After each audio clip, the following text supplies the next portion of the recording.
Headlines scream of rising tensions in the South China Sea.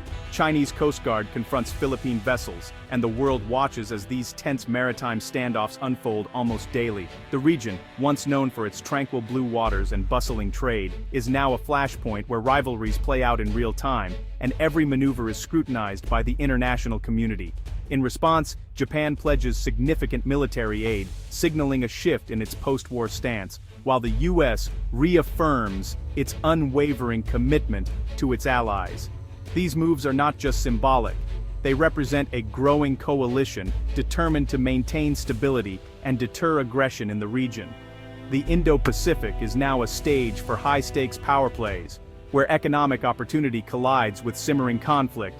Trillions of dollars in trade pass through these waters each year, making the stakes higher than ever for both regional and global economies. The South China Sea, vital for global trade, is now crowded with warships and Coast Guard flotillas from multiple nations, each asserting their presence and testing the resolve of their rivals. Every encounter, every new outpost built on disputed reefs, adds to the volatility. The construction of military installations and the constant movement of naval forces create a tense atmosphere where the margin for error is razor thin. The risk of a single miscalculation spiraling into open conflict is ever present. One wrong move, one misunderstood signal, could ignite a crisis with far-reaching consequences for the entire region. China's sweeping 9-line claim has put it on a collision course with neighbors like the Philippines, Vietnam, and Malaysia. These overlapping claims fuel diplomatic disputes and heighten the risk of direct confrontations at sea. Daily reports of confrontations and water cannon incidents turn what should be shared waters into a zone of anxiety and uncertainty. Fishermen, traders, and naval crews alike face the constant threat of escalation.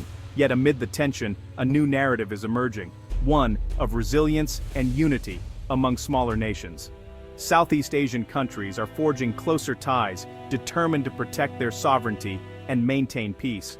The Philippines, on the front line of these disputes, is modernizing its defenses and seeking stronger alliances. New equipment, joint drills, and defense pacts are transforming its military capabilities and boosting morale. Japan, once pacifist, is stepping in as a game-changing partner. Its support is not only military but also diplomatic, signaling a broader commitment to regional security and the rule of law. The headlines now tell a story not just of conflict, but of a powerful new partnership to uphold international law. Together, these nations are sending a message that the rules-based order must be respected. The Indo-Pacific's future hangs in the balance, watched by the world. As leaders debate and strategize, the choices made here will shape not only regional stability, but the global order for years to come. For generations, Filipino fishermen have relied on the West Philippine Sea for their livelihood. The sea is not just a source of income, it is the heart of their communities, shaping their culture, traditions, and daily lives. Fathers teach their sons to fish, and entire villages gather at dawn to prepare for another day on the water, hoping for a good catch to sustain their families. Today, their small boats face daily harassment from the Chinese Coast Guard and maritime militia. These encounters are not rare. They have become a constant threat, casting a shadow over what was once a peaceful routine. These imposing ships shadow, block, and use water cannons against Filipino crews, turning fishing into a dangerous gamble. The fishermen must navigate not only the unpredictable sea, but also the looming presence of foreign vessels determined to drive them away from their own waters. The psychological and economic toll is immense. Families are pushed deeper into poverty as catch dwindles. Anxiety and fear have become part of daily life, as loved ones wait anxiously for the safe return of their fathers, brothers, and sons. Every trip is a cat-and-mouse game, with fishermen forced to choose between feeding their families and risking their lives. The stakes are high, and the risks are real. Each journey could be their last. This is not just about fishing rights, it's a direct challenge to Philippine sovereignty. The struggle at sea is a microcosm of a larger battle for national dignity and control over the country's own resources. The 2016 Hague ruling favored the Philippines, affirming its rights in these waters, but China ignores it, continuing its aggressive tactics. International law is on the side of the fishermen, yet enforcement remains elusive. The struggles of these fishermen are the human face of this defiance. Their stories reveal the courage and resilience required to stand up to a superpower, even as they endure hardship and uncertainty. Their wooden boats have become symbols of resilience against gray zone aggression. Each battered hull tells a story of survival, hope, and the unyielding spirit of a people determined to defend what is theirs. Their plight has captured national and global attention. Media coverage has brought their voices to the world stage, highlighting the urgent need for action and solidarity. The urgency is clear. The Philippines must build credible capability to protect its waters.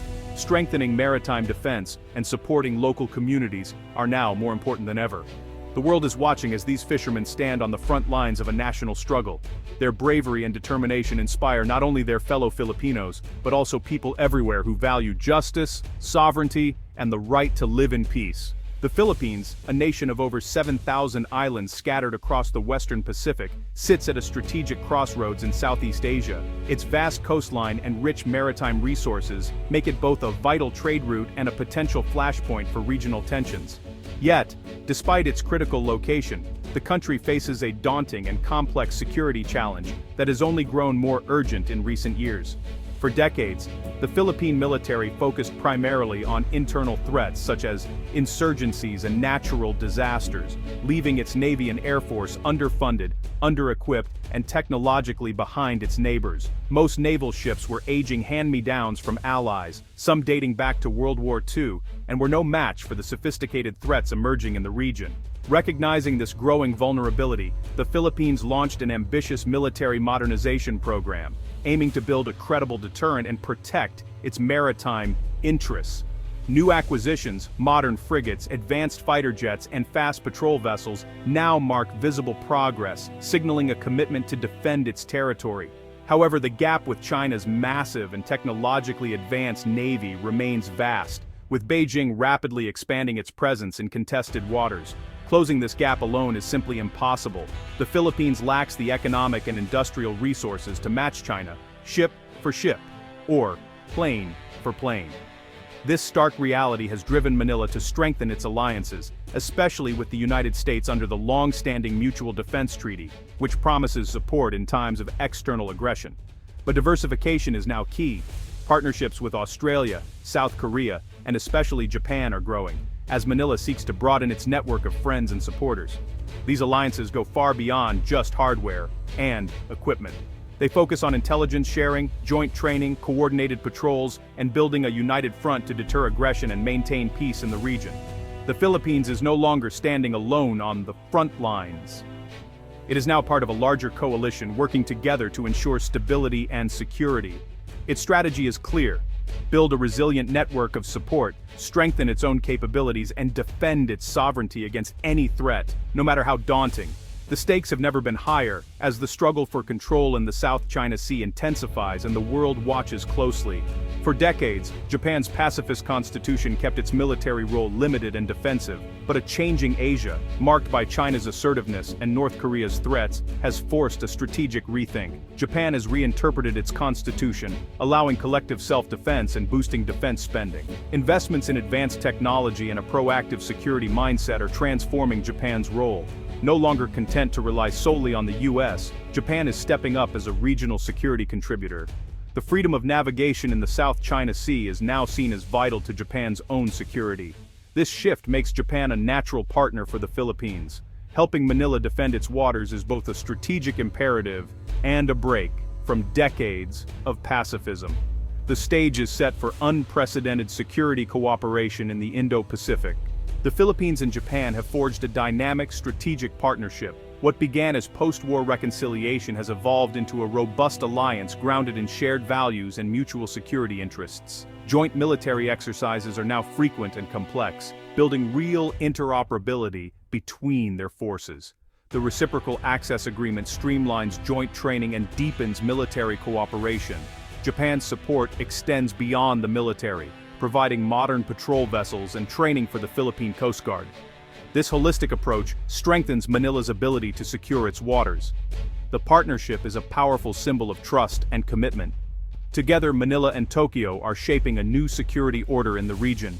Japan's pledge to transfer 6 Abukuma-class destroyer escorts to the Philippines is historic. It's the first time since World War II that Japan has provided major naval combatants to another country. These are not obsolete ships, they're versatile, modern warships that will transform the Philippine Navy's capabilities. The donation dramatically boosts Manila's ability to patrol and defend its waters. These ships can stand up to Chinese Coast Guard and militia vessels, raising the stakes for any aggressor. The move signals deep solidarity and a new hard power dimension to the alliance. It tells China that regional powers are uniting in response to its actions. The arrival of these destroyers shifts both the psychological and strategic calculus in the West Philippine Sea. It's a game-changer for Philippine maritime security. The Abukuma-class destroyers bring the Philippine Navy desperately needed capabilities. Armed with Harpoon anti-ship missiles, they provide a credible deterrent against hostile vessels. Their anti-submarine warfare systems, sonar and ASROC rockets, address growing underwater threats. Advanced radar and electronic warfare systems boost situational awareness and defense. The ship's main guns and phalanx CIWS offer robust protection against air and missile threats. Most importantly, these ships enable a persistent naval presence across the West Philippine Sea. They can escort resupply missions, protect fishermen, and assert sovereignty. The Philippines moves from a reactive to a proactive naval posture. These destroyers are more than steel, they're a statement of resolve. Acquiring new warships is just the beginning. The real challenge is integrating and sustaining them. Extensive crew training is essential, likely with Japanese support. Maintenance and logistics will require new supply chains, infrastructure, and skilled technicians. Operating costs are significant, demanding a sustained defense budget commitment. The Navy must ensure these ships work seamlessly with existing assets and new technologies. Technical interoperability and a unified doctrine are crucial. Allies like Japan and the US will play a key role in providing training and best practices. Success will depend on long-term investment and international cooperation. Japan's destroyer transfer is part of a broader trend, Asia's new network of security alliances. The US-Philippines Mutual Defense Treaty remains central, but regional powers like Japan and Australia are taking on bigger roles. Joint exercises and intelligence sharing are strengthening deterrence. Japan is also supporting other Southeast Asian nations with patrol vessels and training. This web of alliances sends a clear message: coercion will not go unanswered. Instead, China's actions are uniting the region in defense of a rules-based order. The future of Asian security lies in collective action, not domination by a single power. The Japan-Philippines partnership is a leading example of unity as the ultimate strength.